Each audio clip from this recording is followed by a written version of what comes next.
Yo, what's up guys, Ronnie here and welcome to this Rengokutsu Inferno guide. Now, through the last couple of days since the weekend, I've been farming Rengokutsu on auto with a few different teams, and I will go over these teams. So you have multiple teams that I actually tested if they work or not throughout the last couple of days on auto. What gear, what tech you want to use, what you need to consider when building your team. And as you can see here, I've prepared a little sheet for you guys, and that right here, I hope I haven't forgotten anyone here. Kachi we could put in. Now there are of course some niche other ones that you can put in here, but I just want to put in what works best. So this is what this is going to be, but for that I will go into after we went into the mechanics, because we need to know the mechanics of this fight to be able to properly know how to build our team comp, and then according to the comp adjust our gear. So first up, Rengokutsu. First up, the most important thing about Rengokutsu is for every few turns a unit of the same color takes a turn, he starts to counterattack this type of color. So for example, if you have two blue units, right, he will counterattack both of these blue units after they together attacked 4 times for a lot of damage. And usually that's where the RNG comes in, or used to come in, when he just counters into one shot, right? That's the main mechanic of this fight. That's why you want to have as many different colors in your team as possible, at least 3 different types, so you only have one type overlapping. And let me go into the team comps and what you can do. So first up, I want to go over the standard comp, and that is going to be, let's put it in here. The standard comp is going to be a Rushdown. So a Rushdown is going to consist of something like this. Where do we have him? Something like this, right? And how it works basically is we have this team right here, and we have 2 blue units, unfortunate, right? We have these units, they only have to focus on survivability, so they are not that susceptible on dying. But these units for sure, they are susceptible of dying, because Yelly has to focus on dealing damage, right? And our boy Viper, can I say it, has to focus on stripping, on debuffing, and therefore he needs accuracy and can't just run around with HP pieces. So what is the plan here on the gearing aspect? So the plan here is gonna be, here's my Yelly. It's gonna be a bloodbath Yelly that I have here, and then I have a bloodbath. He doesn't run his shell of course at the moment, because I was using the other team just now. But basically, and then we also have a bloodbath Viper on our team. Now as for the Viper, I have an artisan on him. As for the Lily, I have an artisan on her, and as fast as possible. And as for the Lingluo, I have Swift Rush, Time Weave plus a Supernova. Now there are alternatives. You can run a Gigabyte on the Lingluo, that's what I tried. And you can run the other healing one, the Italian drummer. There we go. You can run a Fortissimo as well on her. That said, I already have the Supernova build, so I run this. Now Supernova versus Gigabyte, I haven't really seen personally from my team setup much of a difference, right? If I use the Gigabyte team, let's say here, this one would be the Gigabyte setup. So instead of having Time Weave, I would have a Strive plus EvoGuard, because my Gigabyte, I don't have a proper Gigabyte for it to be a Time Weave set as well. And I would have a little bit more speed and a little bit more HP. The thing about this is she takes turns faster, and doesn't heal as much per turn, but gets her ult up faster. The thing is, if she takes turn faster, there will also be more counterattacks from Rengokutsu against her and Viper. That's something to consider here, and that's so there's that. So this is the first concept. It's the Rushdown concept and just the DPS concept. And for the DPS concept, you can run Yali. You can run a Chloros. Now Chloros hits very hard, of course. The thing is about Chloros, in big 2025 we have a Lattice drought, and he can work for PvE very well if you invest Lattices heavily into him, but he's not going to be useful for PvP. Whereas Rosa is good for PvP, Yeli can be used for PvP as well. Even the Ting can be used for PvP, and he isn't a SSR, he is a SR. That said, if you look at Rosa, you wanna get rid of some of the blue units. So therefore, let's say you use a Rosa with the bloodbath instead of the yellow. Instead of the yellow Yeli, you would have too many blue units, so you need to adjust. Let's say you go for a healer like the Zanya, then you have a green unit instead of another blue unit. Or if you go a Ting, then you have a Ting plus a Lily. Therefore you have two purple units, for example, right? Then, well, you can run a Ting and a Doki Doki. Then you don't have two disorder units. Is it disorder? No, just purple units. You really want to make sure you don't run too many of the same color. So this is my farming team. Now, of course, you can go for a Rushdown with the Ting, Valerian, can I say it, Lily, or a Doki Doki, for example, plus someone else.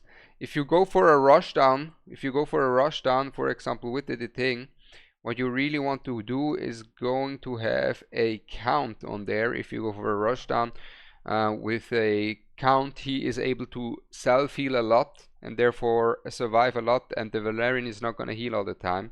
That said, for me personally, it wasn't that consistent. And also for the Rushdown, you just want to rush the boss down as fast as possible, as Valerian's value diminishes over time, and therefore you can't just go for a bloodbath. You really want to dish out as much damage with your Ting, for example, or with your Yeli or Chloros and so forth. So I would highly recommend the first comp that I showed you with the Viper over this, and then the Lily can be exchanged with the Doki Doki, another premier unit, of course, but that doesn't mean these are the only ones that work. Of course, you can also use a Kloss. You have many options, many variations that you can play around with. A Kloss is also going to empower your team to deal a lot more damage, and the good thing about Kloss, she's not going to make your team take as many turns as the Lily is, and therefore they won't suffer from as many counterattacks, and they will do more within less attacks. So that is something to consider as well. And then we have the Rahu here. The Rahu, big fan of him, not gonna lie, and the Holton. So what I did with the Rahu Holton, I can show you guys. So my comp with the Rahu Holton that I tried and works as well is going to be looking like something like this. Hold up. Yeah, it is exactly this. So we have four different colors. So we have as little counterattacks as possible with our Rahu plus Holton strategy that I'm working with here. Now, of course, now for the Rahu plus Holton, a Doki Doki might even be better than a Lily. With a Doki Doki and the Linglo together on your team, the chance of your team getting debuffed is lower and lower, and therefore they're not getting randomly debuffed into one tapped, right? It can still happen with the unlucky combo here. I run triple artisan on this setup with the Rahu Holton, and I can show you the guys the gear that I'm running with the Rahu Holton. That is going to be my Holton, this gear right here, but with a full bloodbath on him, so keep that in mind. This is going to be replaced with a bloodbath piece. But basically this gear, about this gear right here, with Strive, Bloodbath and Coloss Guard, he is able to basically counterattack all the time thanks to the Rahu giving him a defense bonus, and then his defense will be up to 5,000, and then he has 100% counterattack rate. On top of that, then we have the skill ups here on him, and then the big one, the main threat here on that comp that I just leveled up to have it working, even though I'm not using him that much. I just had it to be like this. This is going to be the Rahu that I'm using on that comp. And for that, really, the Rahu is actually, if we go and take a look, so DPS ranking here, the Rahu is a hella a hard hitter for the single target DPS. Over the Holton, of course, he hits harder than the Holton simply because he does a lot of dual attacks, right? Keep that in mind. It's not because his single auto hit of Rahu is just gonna hit so much harder. Of course, eventually it is because of his passive, but it's also because of the dual attack that Rahu has. And if you have skill ups in the Rahu, this is going to be a super consistent team that you can be working with here. The Rahu is not even working running a bloodbath set here because he's stacking so much defense through his passive. And the thing about this team is Rahu gives the Holton defense, so they both profit from each other. What I did for the Rahu Holton team comp is I made it sure that my Rahu has the second highest attack after the Holton when he's geared. So Holton is the highest attack, Rahu is the second highest attack, and then only comes Ling Lo. Because sometimes you have a random attack debuff on your team. Let's say your Rahu has minus attack, then your twin trick from the Lily, if you're not using a Doki Doki, for example, right? Doki Doki, super good for this team because the fight is extended and Doki Doki will help you a lot. But if you use a Lily like I do in this aspect, in this team, she would randomly just target the Ling Lo and twin trick the Ling Lo, and it would take too long, and the boss will get too many counters attacks out, and the run is not going to work. So this is why I have highest attack on the Holton, second highest on the Rahu, third on the Ling Lo. That said, I'd probably say Rahu having the highest attack over the Holton is even better when you have your Rahu skilled up, because your Rahu is going to deal a lot of damage with his stacked up defense. But the thing about why I made sure to have Holton on the highest attack and not the Rahu on my case is, first up, as you can see, my Holton is skilled up, heavily invested into the Holton, and therefore he's just, yeah, he's more invested, and therefore he provides just a lot of damage. And the main part of Rahu's damage is not coming from him attacking. I mean, it is coming from him attacking, but from him coming from dual attacks. So he can still dual attack if he's not the twin tricked ally. So therefore Rahu is still going to be able to get a lot of value if he's not the highest attack member of your team, is what I'm saying here. So there's that. And for that team, really specifically, what I have to say is, if this team right here, if it fails, it usually fails when the boss has a very slim amount of HP left, and therefore I can tell you, if you have a well invested Rahu plus a well invested Holton, that team is definitely gonna perform very well for you. So this is that on this note, and this is really the two teams that I've been working with mainly. So and at the beginning I was running for more something like this. Like I said, this is the Rushdown. You have a attack buff, you have a defense break, and a shredder. That said, I preferred actually this version over the other version. With the Valerian, it is slower, but it helped me survive a little bit more. If you go for the Valerian, like I said, you really want to have your Ting, or let's say your Yelly, or your Rosa, or your Chloros, whoever is your DPS on a count if possible, so they can lifesteal.